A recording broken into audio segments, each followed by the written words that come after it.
अथ श्रीगजेन्द्रमोक्षं श्रीशुक उवाच। एवं व्यवसितो बुद्ध्या समाधाय मनोहृदि जजाप परमं जाप्यं प्राग्जन्मन्यनुशिक्षितं।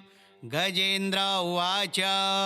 ॐ नमो भगवते तस्मै यत एतच्चिदात्मकं पुरुषायादिबीजाय परेशायाभिधीमहि। यस्मिन्निदं यतश्चेदं येनेदं य इदं स्वयं योऽस्मात् परस्माच्च परस्तं प्रपद्ये स्वयंभुवं। यः स्वात्मनीदं निजमाययार्पितं क्वचिद्विभातं क्वच तत्तिरोहितम् अविद्धदृक्साक्षुभयं तदीक्षते स आत्ममूलोऽवतु मां परात्परः। कालेन पञ्चत्वमितेषु कृत्स्नशो लोकेषु पालेषु च सर्वहेतुषु तमस्तदासीद् गहनं गभीरं यस्तस्य पारेभिविराजते विभुः। न यस्य देवा ऋषयः पदं विदुर्जन्तुः पुनः कोर्हति गन्तुमीरितुं। यथा नटस्याकृतिभिर्विचेष्टतो दुरत्ययानुक्रमणः समावतो दिदृक्षवो यस्य पदं सुमङ्गलं विमुक्तसङ्गा मुनयः सुसाधवः। चरन्त्यलोकव्रतमव्रणं वने भूतात्मभूता सुहृदः समे गतिः। न विद्यते यस्य न जन्म कर्म वा न नामरूपे गुणदोष एव वा। तथापि लोकाप्ययसम्भवायः स्वमायया तान्यनुकालमृच्छति।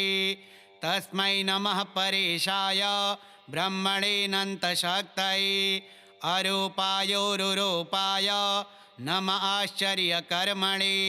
नमः आत्मप्रदीपाय साक्षिणे परमात्मने। नमो गिरां विदुराय मनसश्चेतसामपि सत्त्वेन प्रतिलभ्याय नैष्कर्म्येण विपश्चिता। नमः कैवल्यनाथाय निर्वाणसुखसंविदे। नमः शान्ताय घोराय मूढाय गुणधर्मिणे निर्विशेषाय साम्याय। नमो ज्ञानघनाय च क्षेत्रज्ञाय नमस्तुभ्यं सर्वाध्यक्षाय साक्षिणे पुरुषायात्ममूलाय मूलप्रकृतये नमः। सर्वेन्द्रियगुणद्रष्टे सर्वप्रत्ययहेतवे असताच्छाय योक्ताय सदाभासाय ते नमः। नमो नमस्तेऽखिलकारणाय निष्कारणायाद्भुतकारणाय सर्वागमान्माय महार्णवाय। नमोपवर्गाय परायणाय गुणारणिच्छन्नचिदूष्मपाय तच्छोभविस्फोर्जितमानसाय नैष्कर्म्यभावेन विवर्जितागम स्वयं प्रकाशाय नमस्करोमि। मादृक्प्रपन्नपशुपाशविमोक्षणाय मुक्ताय भूरि करुणाय नमोलयाय। स्वांशेन सर्वतनुभृन्मनसि प्रतीत प्रत्यग्दृशे भगवते बृहते नमस्ते। आत्मात्मजाप्तगृहवित्तजनेषु सक्तैर्दुष्प्रापणाय गुणसङ्गविवर्जिताय मुक्तात्मभिस्वहृदये परिभाविताय ज्ञानात्मने भगवते नम ईश्वराय। यं धर्मकामार्थविमुक्तिकामा भजन्त इष्टां गतिमाप्नुवन्ति। किं त्वाशिशोरात्यपि देहमव्ययं करोतु मे दभ्रदयो विमोक्षणम्। एकान्तिनो यस्य न कञ्चनार्थ वाञ्छन्ति ये वै भगवत्प्रपन्नाः। अत्यद्भुतं तच्चरितं सुमङ्गलं गायन्त आनन्दसमुद्रमग्नाः। तमक्षरं ब्रह्म परं परेशम् अव्यक्तमाध्यात्मिकयोगगम्यम् अतीन्द्रियं सूक्ष्ममिवातिदूरम् अनन्तमाद्यं परिपूर्णमीडे। यस्य ब्रह्मादयो देवा वेदालोकाश्चराचराः नामरूपविभेदेन फलव्याचकलया कृताः। यथार्चिषोऽग्नेः सवितुर्गभस्तयो निर्यान्ति संयान्त्यसकृस्वरोचिषः तथा यतोऽयं गुणसम्प्रवाहो बुद्धिर्मनः कानि शरीरसर्गाः स वै न देवासुरमर्त्यतिर्यं न स्त्री न षड्ढो न पुमान् न जन्तुः नायं गुणः कर्म न सन्न चासन् निषेधशेषो जयतादशेषः जिजीविषेनाहमिहामुया किम् अन्तर्बहिश्चावृतये भयोन्या इच्छामि कालेन न यस्य विप्लवस्तस्यात्मलोकावरणस्य मोक्षम् सोऽहं विश्वसृजं विश्वम् अविश्वं विश्ववेदसं विश्वात्मानमजं ब्रह्म प्रणतोऽस्मि परं पदं योगरन्धितकर्माणो हृदि योगविभाविते योगिनो यं प्रपश्यन्ति योगेशं तं नतोऽस्म्यहं नमो नमस्तुभ्यमसह्यवेग शक्तित्रयायाखिलधिगुणाय प्रपन्नपालाय दुरन्तशक्तये कदिन्द्रियाणामनवाप्यवर्त्मने नायं वेद स्वमात्मानं यच्छक्त्याहं धिया हतं तं दुरत्ययमाहात्म्यं भगवन्तमितोऽस्म्यहम्। श्रीशुक उवाच एवं गजेन्द्रमुपवर्णितनिर्विशेषं ब्रह्मादयो विविधलिङ्गभिदाभिमानाः नैते यदोपससृपुर्निखिलात्मकत्वात् तत्राखिलामरमयो हरिराविरासीत् तं तद्वदार्थमुपलभ्य जगन्निवासः स्तोत्रं निशम्य दिविजः सहसंस्तुवद्भिः छन्दोमयेन गरुडेन समुह्यमानश्चक्रायुधोऽभ्यगमदाशु यतो गजेन्द्र सोऽन्तः सरस्युरुबलेन गृहीत आर्तो दृष्ट्वा गरुत्मतिहरिं कौपात्तचक्रम् उच्छिप्य साम्बुजकरं गिरमाह कृच्छ्रान् नारायणाखिलगुरो भगवन्नमस्ते तं वीक्ष्य पीडितमजः सहसावतीर्य सग्राहमाशु सरसः कृपयोज्जहार ग्राहाद्विपाटितमुखादरिणा गजेन्द्रं सम्पश्यतां हरिरमोमुच दुस्त्रियाणाम्। श्रीशुक उवाच एवं व्यवसितो बुद्ध्या समाधाय मनोहृदि जजाप परमं जाप्यं प्राग्जन्मन्यनुशिक्षितं गजेन्द्र उवाच ॐ नमो भगवते तस्मै यत एतच्चिदात्मकं पुरुषायादिबीजाय परेशायाभिधीमहि यस्मिन्निदं यतश्चेदं येनेदं य इदं स्वयं योऽस्मात् परस्माच्च परस्तं प्रपद्ये स्वयंभुवं यः स्वात्मनीदं निजमाययार्पितं क्वचिद्विभातं क्वच तत्तिरोहितम् अविद्धदृक्साक्षुभयं तदीक्षते स आत्ममूलोऽवतु मां परात्परः कालेन पञ्चत्वमितेषु कृत्स्नशो लोकेषु पालेषु च सर्वहेतुषु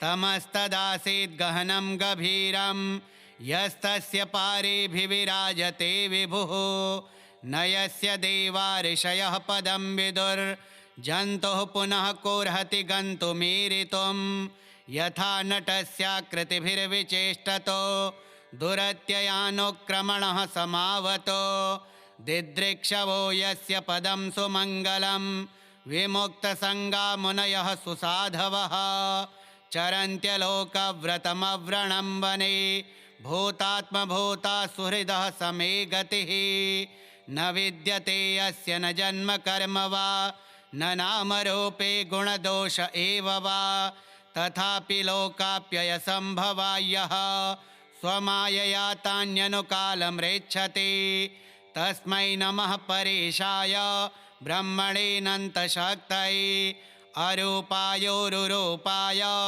नम आश्चर्यकर्मणे नम आत्मप्रदीपाय साक्षिणे परमात्मने नमो गिरां विदुराय मनसश्चेतसामपि सत्त्वेन प्रतिलभ्याय नैष्कर्म्येण विपश्चिता नमः कैवल्यनाथाय निर्वाणसुखसंविदे नमः शान्ताय घोराय मूढाय गुणधर्मिणे निर्विशेषाय साम्याय नमो ज्ञानघनाय च क्षेत्रज्ञाय नमस्तुभ्यं सर्वाध्यक्षाय साक्षिणे पुरुषायात्ममूलाय मूलप्रकृतये नमः सर्वेन्द्रियगुणद्रष्टे सर्वप्रत्ययहेतवे असताच्छाय योक्ताय सदाभासाय ते नमः नमो नमस्तेऽखिलकारणाय निष्कारणाय अद्भुतकारणाय सर्वागमान्माय महार्णवाय नमोपवर्गाय परायणाय गुणारणिच्छन्नचिदूष्मपाय तच्छोभविस्फोर्जितमानसाय नैष्कर्म्यभावेन विवर्जितागम स्वयं प्रकाशाय नमस्करोमि माद्रिक्प्रपन्नपशुपाशविमोक्षणाय मुक्ताय भूरि करुणाय नमोलयाय स्वांशेन सर्वतनुभृन्मनसि प्रतीत प्रत्यग्दृशे भगवते बृहते नमस्ते आत्मात्मजाप्तगृहवित्तजनेषु सक्तैर्दुष्प्रापणाय गुणसङ्गविवर्जिताय मुक्तात्मभिः स्वहृदये परिभाविताय ज्ञानात्मने भगवते नम ईश्वराय यं धर्मकामार्थविमुक्तिकामा भजन्त इष्टां गतिमाप्नुवन्ति किं त्वाशिशोरात्यपि देहमव्ययं करोतु मे दभ्रदयो विमोक्षणम् एकान्तिनो यस्य न कञ्चनार्थ वाञ्छन्ति ये वै भगवत्प्रपन्नाः अत्यद्भुतं तच्चरितं सुमङ्गलं गायन्त आनन्दसमुद्रमग्नाः तमक्षरं ब्रह्म परं परेशम् अव्यक्तमाध्यात्मिकयोगगम्यम् अतीन्द्रियं सूक्ष्ममिवातिदूरम् अनन्तमाद्यं परिपूर्णमीडे यस्य ब्रह्मादयो देवा वेदालोकाश्चराचराः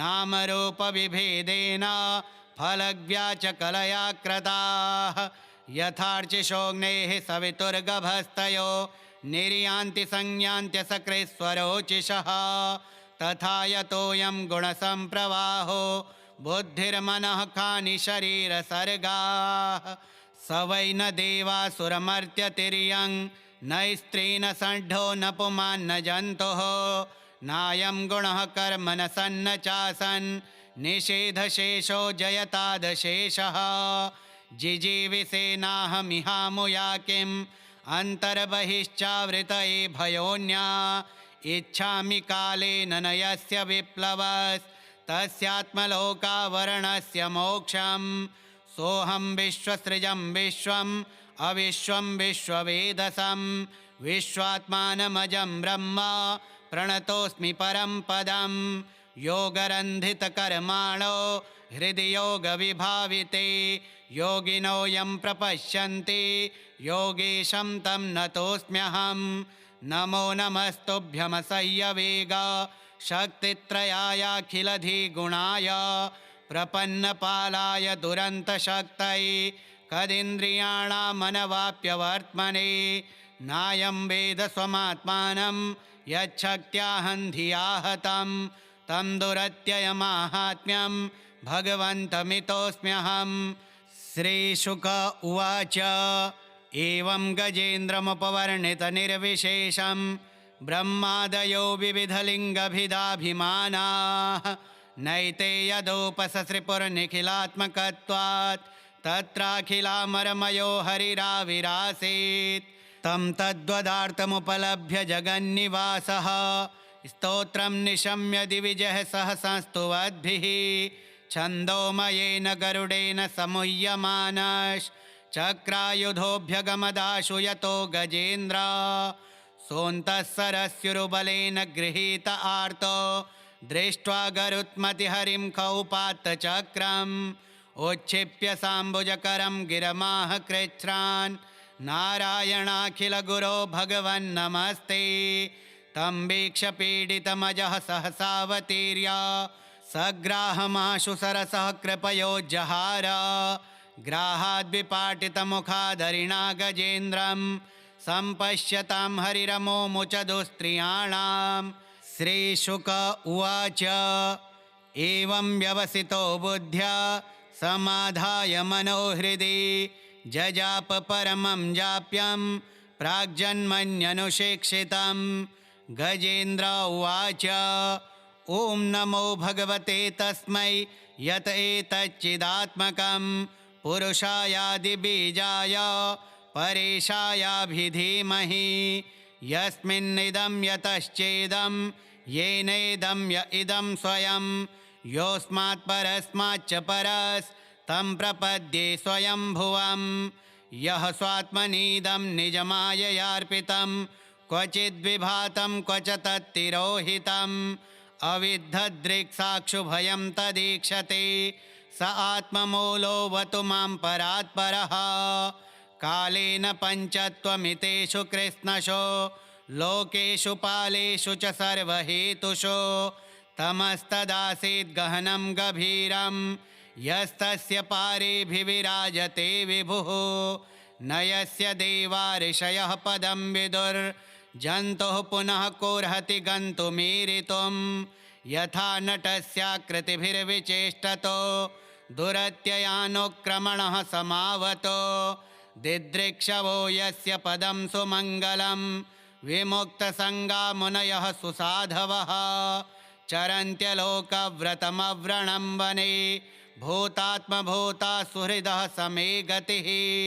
न विद्यते यस्य न जन्म कर्म वा न नामरूपे गुणदोष एव वा तथापि लोकाप्ययसम्भवायः स्वमायया तान्यनुकालमृच्छति। तस्मै नमः परेशाय ब्रह्मणेऽनन्तशक्तये अरूपायोरुरूपाय नम आश्चर्यकर्मणे नम आत्मप्रदीपाय साक्षिणे परमात्मने नमो गिरां विदुराय मनसश्चेतसामपि सत्त्वेन प्रतिलभ्याय नैष्कर्म्येण विपश्चिता नमः कैवल्यनाथाय निर्वाणसुखसंविदे नमः शान्ताय घोराय मूढाय गुणधर्मिणे निर्विशेषाय साम्याय नमो ज्ञानघनाय च क्षेत्रज्ञाय नमस्तुभ्यं सर्वाध्यक्षाय साक्षिणे पुरुषायात्ममूलाय मूलप्रकृतये नमः। सर्वेन्द्रियगुणद्रष्टे सर्वप्रत्ययहेतवे असताच्छाय योक्ताय सदाभासाय ते नमः। नमो नमस्तेऽखिलकारणाय निष्कारणायाद्भुतकारणाय सर्वागमान्माय महार्णवाय नमोपवर्गाय परायणाय गुणारणिच्छन्नचिदूष्मपाय तच्छोभविस्फोर्जितमानसाय नैष्कर्म्यभावेन विवर्जितागम स्वयं प्रकाशाय नमस्करोमि। मादृक्प्रपन्नपशुपाशविमोक्षणाय मुक्ताय भूरि करुणाय नमोलयाय स्वांशेन सर्वतनुभृन्मनसि प्रतीता प्रत्यग्दृशे भगवते बृहते नमस्ते।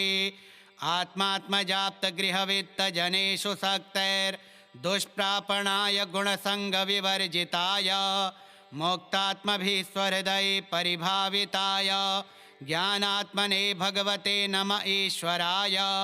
यं धर्मकामार्थविमुक्तिकामा भजन्त इष्टां गतिमाप्नुवन्ति किं त्वाशिशोरात्यपि देहमव्ययं करोतु मे दभ्रदयो विमोक्षणम्।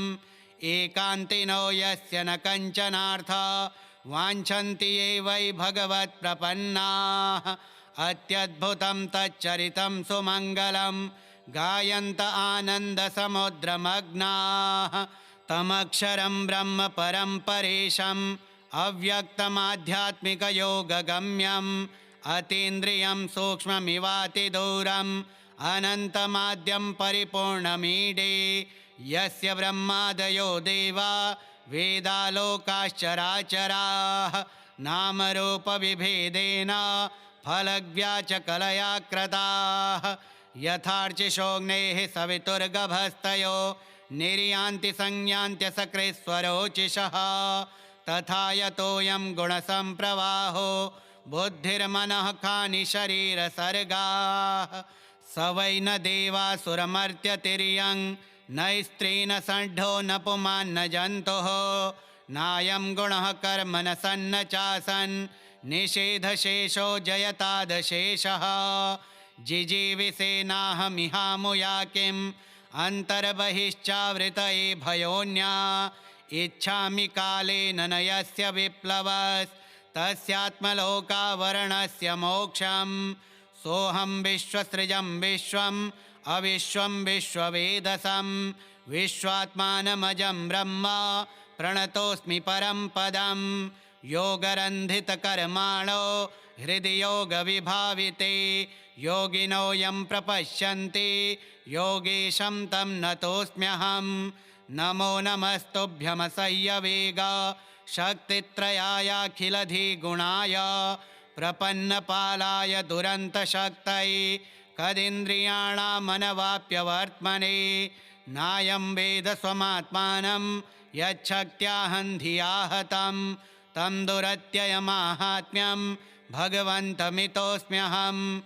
श्रीशुक उवाच एवं गजेन्द्रमुपवर्णितनिर्विशेषं ब्रह्मादयो विविधलिङ्गभिदाभिमानाः नैते यदोपससृपुर्निखिलात्मकत्वात् तत्राखिलामरमयो हरिराविरासीत् तं तद्वदार्थमुपलभ्य जगन्निवासः स्तोत्रं निशम्य दिविजः सहसंस्तुवद्भिः छन्दोमयेन गरुडेन समुह्यमानश्चक्रायुधोऽभ्यगमदाशु यतो गजेन्द्र सोऽन्तः सरस्युरुबलेन गृहीत आर्तो दृष्ट्वा गरुत्मतिहरिं कौपात्तचक्रम् उच्छिप्य साम्बुजकरं गिरमाह कृच्छ्रान् नारायणाखिलगुरो भगवन्नमस्ते तं वीक्ष्य पीडितमजः सहसावतीर्य सग्राहमाशु सरसः कृपयोज्जहार ग्राहाद्विपाटितमुखादरिणा गजेन्द्रं सम्पश्यतां हरिरमोमुच दुस्त्रियाणाम्। श्रीशुक उवाच एवं व्यवसितो बुद्ध्या समाधाय मनोहृदि जजाप परमं जाप्यं प्राग्जन्मन्यनुशिक्षितं। गजेन्द्र उवाच ॐ नमो भगवते तस्मै यत एतच्चिदात्मकं पुरुषायादिबीजाय परेशायाभिधीमहि यस्मिन्निदं यतश्चेदं येनेदं य इदं स्वयं योऽस्मात् परस्माच्च परस्तं प्रपद्ये स्वयंभुवं यः स्वात्मनीदं निजमाययार्पितं क्वचिद्विभातं क्वच तत्तिरोहितम् अविद्धदृक्साक्षुभयं तदीक्षते स आत्ममूलोऽवतु मां परात्परः कालेन पञ्चत्वमितेषु कृत्स्नशो लोकेषु पालेषु च सर्वहेतुषु तमस्तदासीद् गहनं गभीरं यस्तस्य पारेभिविराजते विभुः न यस्य देवा ऋषयः पदं विदुर्जन्तुः पुनः कोर्हति गन्तुमीरितुं यथा नटस्याकृतिभिर्विचेष्टतो दुरत्ययानुक्रमणः समावतो दिदृक्षवो यस्य पदं सुमङ्गलं विमुक्तसङ्गा मुनयः सुसाधवः चरन्त्यलोकव्रतमव्रणं वने भूतात्मभूता सुहृदः समे गतिः न विद्यते यस्य न जन्म कर्म वा न नामरूपे गुणदोष एव वा तथापि लोकाप्ययसम्भवायः स्वमायया तान्यनुकालमृच्छति तस्मै नमः परेशाय ब्रह्मणेऽनन्तशक्तये अरूपायोरुरूपाय नमः आश्चर्यकर्मणे नमः आत्मप्रदीपाय साक्षिणे परमात्मने नमो गिरां विदुराय मनसश्चेतसामपि सत्त्वेन प्रतिलभ्याय नैष्कर्म्येण विपश्चिता नमः कैवल्यनाथाय निर्वाणसुखसंविदे नमः शान्ताय घोराय मूढाय गुणधर्मिणे निर्विशेषाय साम्याय नमो ज्ञानघनाय च क्षेत्रज्ञाय नमस्तुभ्यं सर्वाध्यक्षाय साक्षिणे पुरुषायात्ममूलाय मूलप्रकृतये नमः सर्वेन्द्रियगुणद्रष्टे सर्वप्रत्ययहेतवे असताच्छाय योक्ताय सदाभासाय ते नमः नमो नमस्तेऽखिलकारणाय निष्कारणाय अद्भुतकारणाय सर्वागमान्माय महार्णवाय नमोपवर्गाय परायणाय गुणारणिच्छन्नचिदूष्मपाय तच्छोभविस्फोर्जितमानसाय नैष्कर्म्यभावेन विवर्जितागम स्वयं प्रकाशाय नमस्करोमि माद्रिक्प्रपन्नपशुपाशविमोक्षणाय मुक्ताय भूरि करुणाय नमोलयाय स्वांशेन सर्वतनुभृन्मनसि प्रतीता प्रत्यग्दृशे भगवते बृहते नमस्ते आत्मात्मजाप्तगृहवित्तजनेषु सक्तैर्दुष्प्रापणाय गुणसङ्गविवर्जिताय मुक्तात्मभिः स्वहृदये परिभाविताय ज्ञानात्मने भगवते नम ईश्वराय यं धर्मकामार्थविमुक्तिकामा भजन्त इष्टां गतिमाप्नुवन्ति किं त्वाशिशोरात्यपि देहमव्ययं करोतु मे दभ्रदयो विमोक्षणम् एकान्तिनो यस्य न कञ्चनार्थ वाञ्छन्ति ये वै भगवत्प्रपन्नाः अत्यद्भुतं तच्चरितं सुमङ्गलं गायन्त आनन्दसमुद्रमग्नाः तमक्षरं ब्रह्म परं परेशम् अव्यक्तमाध्यात्मिकयोगगम्यम् अतीन्द्रियं सूक्ष्ममिवातिदूरम् अनन्तमाद्यं परिपूर्णमीडे यस्य ब्रह्मादयो देवा वेदालोकाश्चराचराः नामरूपविभेदेन फलव्याचकलया कृताः यथार्चिषोऽग्नेः सवितुर्गभस्तयो निर्यान्ति संयान्त्यसकृत्स्वरोचिषः तथा यतोऽयं गुणसम्प्रवाहो बुद्धिर्मनः खानि शरीरसर्गाः स वै न देवासुरमर्त्यतिर्यं न स्त्री न षड्ढो न पुमान् न जन्तुः नायं गुणः कर्म न सन्न चासन् निषेधशेषो जयतादशेषः जिजीविषेनाहमिहामुया किम् अन्तर्बहिश्चावृतये भयोन्या इच्छामि कालेन न यस्य विप्लवस्तस्यात्मलोकावरणस्य मोक्षम् सोऽहं विश्वसृजं विश्वम् अविश्वं विश्ववेदसं विश्वात्मानमजं ब्रह्म प्रणतोऽस्मि परं पदं योगरन्धितकर्माणो हृदि योगविभाविते योगिनो यं प्रपश्यन्ति योगेशं तं नतोऽस्म्यहं नमो नमस्तुभ्यमसह्यवेग शक्तित्रयायाखिलधिगुणाय प्रपन्नपालाय दुरन्तशक्तये कदिन्द्रियाणामनवाप्यवर्त्मने नायं वेद स्वमात्मानं यच्छक्त्याहं धिया हतं तं दुरत्ययमाहात्म्यं भगवन्तमितोऽस्म्यहं श्रीशुक उवाच एवं गजेन्द्रमुपवर्णितनिर्विशेषं ब्रह्मादयो विविधलिङ्गभिदाभिमानाः नैते यदोपससृपुर्निखिलात्मकत्वात् तत्राखिलामरमयो हरिराविरासीत् तं तद्वदार्थमुपलभ्य जगन्निवासः स्तोत्रं निशम्य दिविजः सहसंस्तुवद्भिः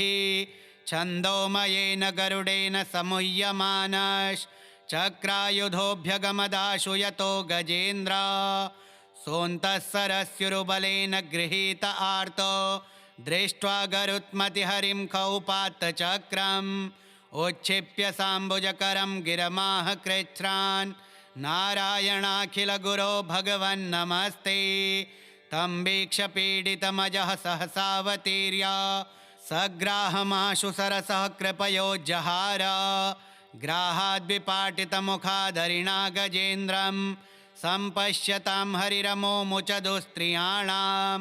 श्रीशुक उवाच एवं व्यवसितो बुद्ध्या समाधाय मनोहृदि जजाप परमं जाप्यं प्राग्जन्मन्यनुशिक्षितं। गजेन्द्र उवाच ॐ नमो भगवते तस्मै यत एतच्चिदात्मकं पुरुषायादिबीजाय परेशायाभिधीमहि। यस्मिन्निदं यतश्चेदं येनेदं य इदं स्वयं योऽस्मात् परस्माच्च परस्तं प्रपद्ये स्वयंभुवम्। यः स्वात्मनीदं निजमाययार्पितं क्वचिद्विभातं क्वच तत्तिरोहितम् अविद्धदृक्साक्षुभयं तदीक्षते स आत्ममूलोऽवतु मां परात्परः। कालेन पञ्चत्वमितेषु कृत्स्नशो लोकेषु पालेषु च सर्वहेतुषु तमस्तदासीद् गहनं गभीरं यस्तस्य पारेभिविराजते विभुः। न यस्य देवा ऋषयः पदं विदुर्जन्तुः पुनः कोर्हति गन्तुमीरितुं। यथा नटस्याकृतिभिर्विचेष्टतो दुरत्ययानुक्रमणः समावतो दिदृक्षवो यस्य पदं सुमङ्गलं विमुक्तसङ्गा मुनयः सुसाधवः। चरन्त्यलोकव्रतमव्रणं वने भूतात्मभूता सुहृदः समे गतिः। न विद्यते यस्य न जन्म कर्म वा न नामरूपे गुणदोष एव वा। तथापि लोकाप्ययसम्भवायः स्वमायया तान्यनुकालमृच्छति। तस्मै नमः परेशाय ब्रह्मणेऽनन्तशक्तये अरूपायोरुरूपाय नम आश्चर्यकर्मणे। नम आत्मप्रदीपाय साक्षिणे परमात्मने। नमो गिरां विदुराय मनसश्चेतसामपि सत्त्वेन प्रतिलभ्याय नैष्कर्म्येण विपश्चिता। नमः कैवल्यनाथाय निर्वाणसुखसंविदे। नमः शान्ताय घोराय मूढाय गुणधर्मिणे निर्विशेषाय साम्याय। नमो ज्ञानघनाय च क्षेत्रज्ञाय नमस्तुभ्यं सर्वाध्यक्षाय साक्षिणे पुरुषायात्ममूलाय मूलप्रकृतये नमः। सर्वेन्द्रियगुणद्रष्ट्रे सर्वप्रत्ययहेतवे असताच्छाय योक्ताय सदाभासाय ते नमः। नमो नमस्तेऽखिलकारणाय निष्कारणायाद्भुतकारणाय सर्वागमान्माय महार्णवाय। नमोपवर्गाय परायणाय गुणारणिच्छन्नचिदूष्मपाय तच्छोभविस्फोर्जितमानसाय नैष्कर्म्यभावेन विवर्जितागम स्वयं प्रकाशाय नमस्करोमि। मादृक्प्रपन्नपशुपाशविमोक्षणाय मुक्ताय भूरि करुणाय नमोलयाय। स्वांशेन सर्वतनुभृन्मनसि प्रतीता प्रत्यग्दृशे भगवते बृहते नमस्ते। आत्मात्मजाप्तगृहवित्तजनेषु सक्तैर्दुष्प्रापणाय गुणसङ्गविवर्जिताय मुक्तात्मभिस्वहृदये परिभाविताय ज्ञानात्मने भगवते नम ईश्वराय। यं धर्मकामार्थविमुक्तिकामा भजन्त इष्टां गतिमाप्नुवन्ति। किं त्वाशिशोरात्यपि देहमव्ययं करोतु मे दभ्रदयो विमोक्षणम्। एकान्तिनो यस्य न कञ्चनार्थ वाञ्छन्ति ये वै भगवत्प्रपन्नाः। अत्यद्भुतं तच्चरितं सुमङ्गलं गायन्त आनन्दसमुद्रमग्नाः। तमक्षरं ब्रह्म परं परेशम् अव्यक्तमाध्यात्मिकयोगगम्यम् अतीन्द्रियं सूक्ष्ममिवातिदूरम् अनन्तमाद्यं परिपूर्णमीडे। यस्य ब्रह्मादयो देवा वेदालोकाश्चराचराः नामरूपविभेदेन फलव्याचकलया कृताः। यथार्चिषोऽग्नेः सवितुर्गभस्तयो निर्यान्ति संयान्त्यसकृस्वरोचिषः तथा यतोऽयं गुणसम्प्रवाहो बुद्धिर्मनः खानि शरीरसर्गाः स वै न देवासुरमर्त्यतिर्यं न स्त्री न षड्ढो न पुमान् न जन्तुः नायं गुणः कर्म न सन्न चासन् निषेधशेषो जयतादशेषः जिजीविषेनाहमिहामुया किम् अन्तर्बहिश्चावृतये भयोन्या इच्छामि कालेन न यस्य विप्लवस्तस्यात्मलोकावरणस्य मोक्षम् सोऽहं विश्वसृजं विश्वम् अविश्वं विश्ववेदसं विश्वात्मानमजं ब्रह्म प्रणतोऽस्मि परं पदं योगरन्धितकर्माणो हृदि योगविभाविते योगिनो यं प्रपश्यन्ति योगेशं तं नतोऽस्म्यहं नमो नमस्तुभ्यमसह्यवेग शक्तित्रयायाखिलधिगुणाय प्रपन्नपालाय दुरन्तशक्तये कदिन्द्रियाणामनवाप्यवर्त्मने नायं वेद स्वमात्मानं यच्छक्त्याहं धिया हतं तं दुरत्ययमाहात्म्यं भगवन्तमितोऽस्म्यहम्।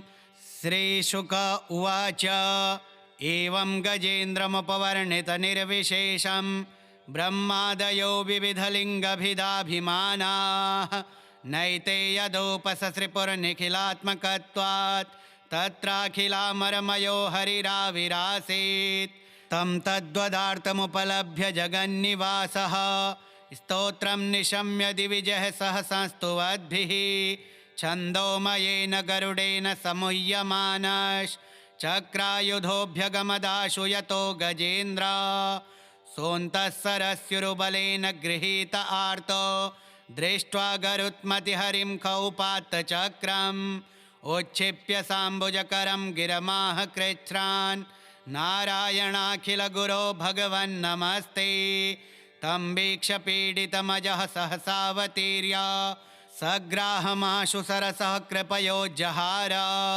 ग्राहाद्विपाटितमुखादरिणा गजेन्द्रं सम्पश्यतां हरिरमोमुच दुस्त्रियाणां श्रीगजेन्द्रमोक्षं श्रीनारायणार्पणमस्तु। अथ श्रीलघुविष्णुसहस्रनाम स्तोत्रम्। अलं नाम सहस्रेण केशवोऽर्जुनमब्रवीत् शृणु मे पार्थनामानि यश्च तुष्यामि सर्वदा। केशवः पुण्डरीकाक्षः स्वयंभूर्मधुसूदनः दामोदरो हृषीकेशः पद्मनाभो जनार्दनः विश्वक्सेनो वासुदेवो हरिर्नारायणस्तथा अनन्तश्च प्रबोधश्च सत्यः कृष्णः सुरोत्तमः आदिकर्ता वराहश्च वैकुण्ठो विष्णुरच्युतः श्रीधरः श्रीपतिः श्रीमान् पक्षिराजध्वजस्तथा एतानि मम नामानि विद्यार्थी ब्राह्मणः पठेत् क्षत्रियो विजयस्यार्थे वैश्यो धनसमृद्धये नाग्निराजभयं तस्य न चोरात्पन्नगाद्भयं राक्षसेभ्यो भयं नास्ति व्याधिभिर्नैव पीड्यते। इदं नाम सहस्रं तु केशवेनोद्धृतं स्वयम् उद्धृत्य चार्जुने दत्तं युद्धे शत्रुविनाशनम्। अलं नाम सहस्रेण केशवोऽर्जुनमब्रवीत् शृणु मे पार्थनामानि यश्च तुष्यामि सर्वदा। केशवः पुण्डरीकाक्षः स्वयंभूर्मधुसूदनः दामोदरो हृषीकेशः पद्मनाभो जनार्दनः विश्वक्सेनो वासुदेवो हरिर्नारायणस्तथा अनन्तश्च प्रबोधश्च सत्यः कृष्णः सुरोत्तमः आदिकर्ता वराहश्च वैकुण्ठो विष्णुरच्युतः श्रीधरः श्रीपतिः श्रीमान् पक्षिराजध्वजस्तथा एतानि मम नामानि विद्यार्थी ब्राह्मणः पठेत् क्षत्रियो विजयस्यार्थे वैश्यो धनसमृद्धये नाग्निराजभयं तस्य न चोरात्पन्नगाद्भयं राक्षसेभ्यो भयं नास्ति व्याधिभिर्नैव पीड्यते। इदं नाम सहस्रं तु केशवेनोद्धृतं स्वयम् उद्धृत्य चार्जुने दत्तं युद्धे शत्रुविनाशनम्। अलं नाम सहस्रेण केशवोऽर्जुनमब्रवीत् शृणु मे पार्थनामानि यश्च तुष्यामि सर्वदा।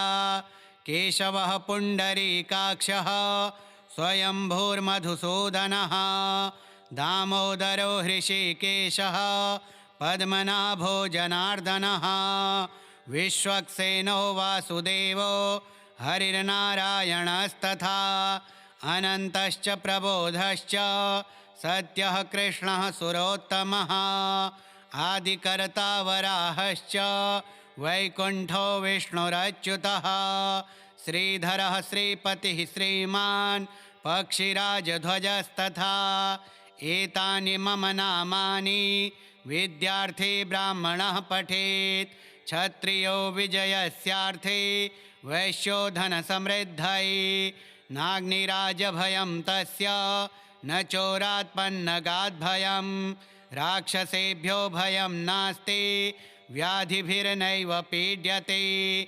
इदं नाम सहस्रं तु केशवेनोद्धृतं स्वयम् उद्धृत्य चार्जुने दत्तं युद्धे शत्रुविनाशनम्। अलं नाम सहस्रेण केशवोऽर्जुनमब्रवीत् शृणु मे पार्थनामानि यश्च तुष्यामि सर्वदा। केशवः पुण्डरीकाक्षः स्वयंभूर्मधुसूदनः दामोदरो हृषीकेशः पद्मनाभो जनार्दनः विश्वक्सेनो वासुदेवो हरिर्नारायणस्तथा अनन्तश्च प्रबोधश्च सत्यः कृष्णः सुरोत्तमः आदिकर्ता वराहश्च वैकुण्ठो विष्णुरच्युतः श्रीधरः श्रीपतिः श्रीमान् पक्षिराजध्वजस्तथा एतानि मम नामानि विद्यार्थी ब्राह्मणः पठेत् क्षत्रियो विजयस्यार्थे वैश्यो धनसमृद्धये नाग्निराजभयं तस्य न चोरात्पन्नगाद्भयं राक्षसेभ्यो भयं नास्ति व्याधिभिर्नैव पीड्यते। इदं नाम सहस्रं तु केशवेनोद्धृतं स्वयम् उद्धृत्य चार्जुने दत्तं युद्धे शत्रुविनाशनम्। अलं नाम सहस्रेण केशवोऽर्जुनमब्रवीत् शृणु मे पार्थनामानि यश्च तुष्यामि सर्वदा। केशवः पुण्डरीकाक्षः स्वयंभूर्मधुसूदनः दामोदरो हृषीकेशः पद्मनाभो जनार्दनः विश्वक्सेनो वासुदेवो हरिर्नारायणस्तथा अनन्तश्च प्रबोधश्च सत्यः कृष्णः सुरोत्तमः आदिकर्ता वराहश्च वैकुण्ठो विष्णुरच्युतः श्रीधरः श्रीपतिः श्रीमान् पक्षिराजध्वजस्तथा एतानि मम नामानि विद्यार्थी ब्राह्मणः पठेत् क्षत्रियो विजयस्यार्थे वैश्यो धनसमृद्धये नाग्निराजभयं तस्य न चोरात्पन्नगाद्भयं राक्षसेभ्यो भयं नास्ति व्याधिभिर्नैव पीड्यते। इदं नाम सहस्रं तु केशवेनोद्धृतं स्वयम् उद्धृत्य चार्जुने दत्तं युद्धे शत्रुविनाशनम्। अलं नाम सहस्रेण केशवोऽर्जुनमब्रवीत् शृणु मे पार्थनामानि यश्च तुष्यामि सर्वदा। केशवः पुण्डरीकाक्षः स्वयंभूर्मधुसूदनः दामोदरो हृषीकेशः पद्मनाभो जनार्दनः विश्वक्सेनो वासुदेवो हरिर्नारायणस्तथा अनन्तश्च प्रबोधश्च सत्यः कृष्णः सुरोत्तमः आदिकर्ता वराहश्च वैकुण्ठो विष्णुरच्युतः श्रीधरः श्रीपतिः श्रीमान् पक्षिराजध्वजस्तथा एतानि मम नामानि विद्यार्थी ब्राह्मणः पठेत् क्षत्रियो विजयस्यार्थे वैश्यो धनसमृद्धये नाग्निराजभयं तस्य न चोरात्पन्नगाद्भयं राक्षसेभ्यो भयं नास्ति व्याधिभिर्नैव पीड्यते इदं नाम सहस्रं तु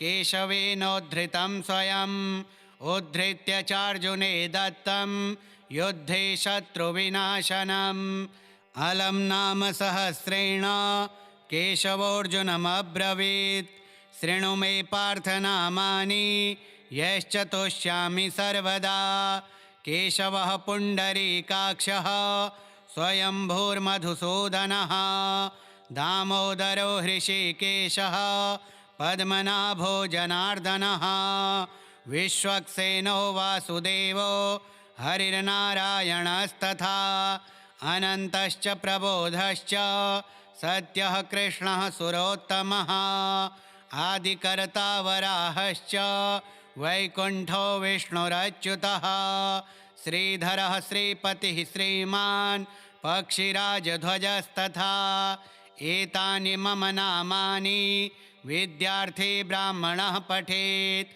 क्षत्रियो विजयस्यार्थे वैश्यो धनसमृद्धये नाग्निराजभयं तस्य न चोरात्पन्नगाद्भयं राक्षसेभ्यो भयं नास्ति व्याधिभिर्नैव पीड्यते इदं नाम सहस्रं तु केशवेनोद्धृतं स्वयम् उद्धृत्य चार्जुने दत्तं युद्धे शत्रुविनाशनम् अलं नाम सहस्रेण केशवोऽर्जुनमब्रवीत् शृणु मे पार्थनामानि यश्च तोष्यामि सर्वदा केशवः पुण्डरीकाक्षः स्वयंभूर्मधुसूदनः दामोदरो हृषीकेशः पद्मनाभो जनार्दनः विश्वक्सेनो वासुदेवो हरिर्नारायणस्तथा अनन्तश्च प्रबोधश्च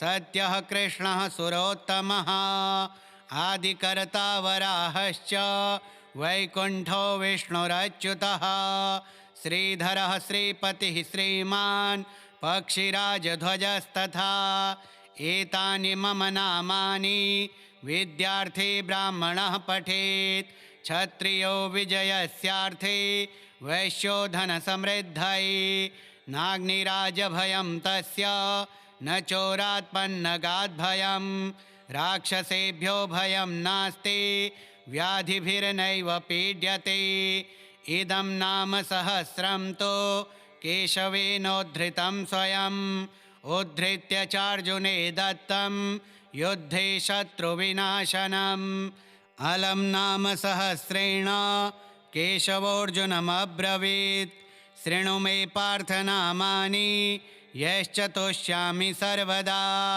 केशवः पुण्डरीकाक्षः स्वयंभूर्मधुसूदनः दामोदरो हृषीकेशः पद्मनाभो जनार्दनः विश्वक्सेनो वासुदेवो हरिर्नारायणस्तथा अनन्तश्च प्रबोधश्च सत्यः कृष्णः सुरोत्तमः आदिकर्ता वराहश्च वैकुण्ठो विष्णुरच्युतः श्रीधरः श्रीपतिः श्रीमान् पक्षिराजध्वजस्तथा एतानि मम नामानि विद्यार्थी ब्राह्मणः पठेत् क्षत्रियो विजयस्यार्थे वैश्यो धनसमृद्धये नाग्निराजभयं तस्य न चोरात्पन्नगाद्भयं राक्षसेभ्यो भयं नास्ति व्याधिभिर्नैव पीड्यते इदं नाम सहस्रं तु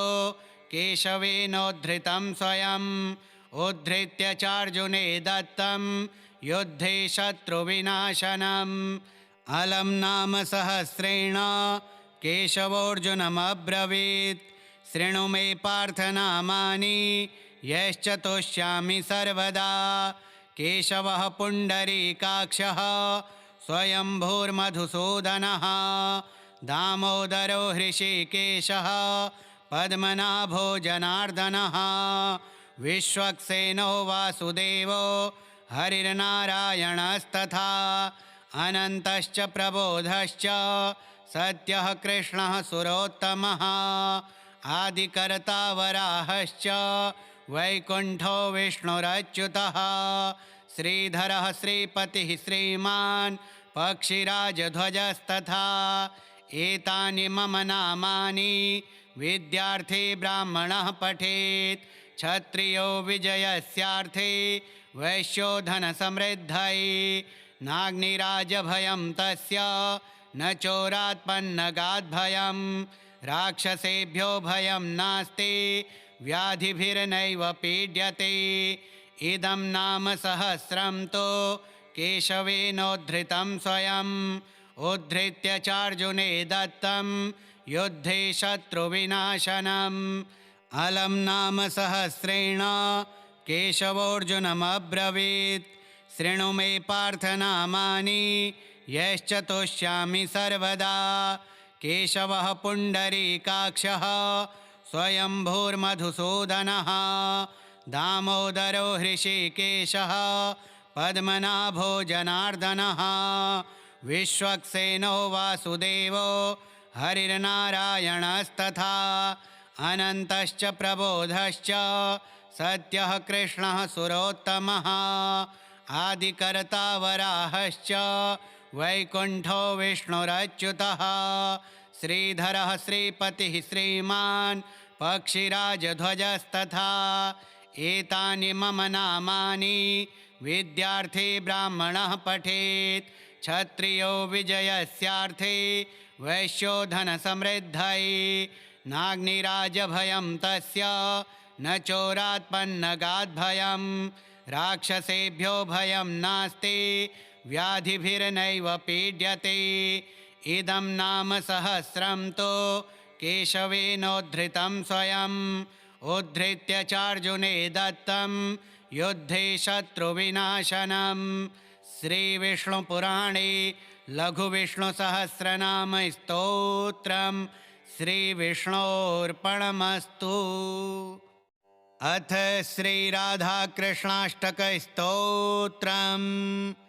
राधाकृष्णं सदा वन्दे वृन्दावनविहारिणं मधुरतासुधासिन्धुं दीनबन्धुं दयाकरं सौरिकुलसुकुञ्जेषु विहरन्तं हृदा भजे वकुलकदलीकुञ्जे राधाकृष्णविराजितं सखीवृन्दैर्मुदाराध्यं पुष्पमालासुशोभितं स्मरामि राधिका कृष्णं भक्तवाञ्छाप्रदायकं सुरवृन्दैः सदा सेव्यं राधाकृष्णं नमाम्यहम् अनन्यरसिकैर्धेयं जगद्बीजं व्रजाधिपं श्रुतिमन्त्रैः समाराध्यं गीयमानं सुधीजनैः राधाकृष्णं प्रभाते च प्रणमामि कृपास्पदं सुभगं राधिका कृष्णं किशोरवयसंयुतम् असीमकरुणागारं नमामि जगदीश्वरं जम्बूरसालकुञ्जेषु राधाकृष्णसुशोभितं मुनीन्द्रादिगिरागीतं प्रणमामि पुनः पुनः भक्तैश्च भावनालभ्यं गुणज्ञैः परिकीर्तितं राधाकृष्णं रसाधारं वन्दे प्रणतिपूर्वकं राधाकृष्णाष्टकं स्तोत्रं युग्माङ्घ्रि भक्तिसम्प्रदं राधा सर्वेश्वराद्येन शरणान्तेन निर्मितं राधाकृष्णं सदा वन्दे वृन्दावनविहारिणं मधुरतासुधासिन्धुं दीनबन्धुं दयाकरं सौरिकुलसुकुञ्जेषु विहरन्तं हृदा भजे वकुलकदलीकुञ्जे राधाकृष्णविराजितं सखीवृन्दैर्मुदाराध्यं पुष्पमाला सुशोभितं स्मरामि राधिका कृष्णं भक्तवाञ्छाप्रदायकं सुरवृन्दैः सदा सेव्यं राधाकृष्णं नमाम्यहम् अनन्यरसिकैर्धेयं जगद्बीजं व्रजाधिपं श्रुतिमन्त्रैः समाराध्यं गीयमानं सुधीजनैः राधाकृष्णं प्रभाते च प्रणमामि कृपास्पदं सुभगं राधिका कृष्णं किशोरवयसंयुतम् असीमकरुणागारं नमामि जगदीश्वरं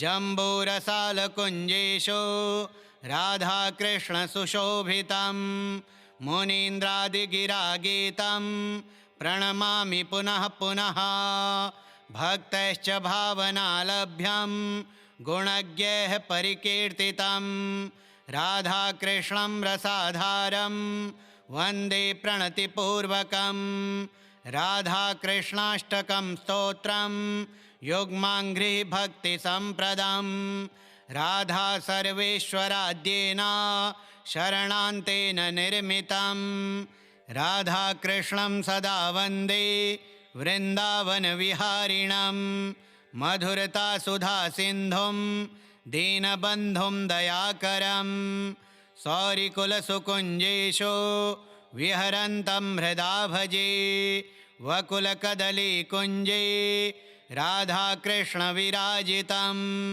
सखीवृन्दैर्मुदाराध्यं पुष्पमाला सुशोभितं स्मरामि राधिका कृष्णं भक्तवाञ्छाप्रदायकं सुरवृन्दैः सदा सेव्यं राधाकृष्णं नमाम्यहम् अनन्यरसिकैर्धेयं जगद्बीजं व्रजाधिपं श्रुतिमन्त्रैः समाराध्यं गीयमानं सुधीजनैः राधाकृष्णं प्रभाते च प्रणमामि कृपास्पदं सुभगं राधिका कृष्णं किशोरवयसंयुतम् असीमकरुणागारं नमामि जगदीश्वरं जम्बूरसालकुञ्जेषु राधाकृष्णसुशोभितं मुनीन्द्रादिगिरागीतं प्रणमामि पुनः पुनः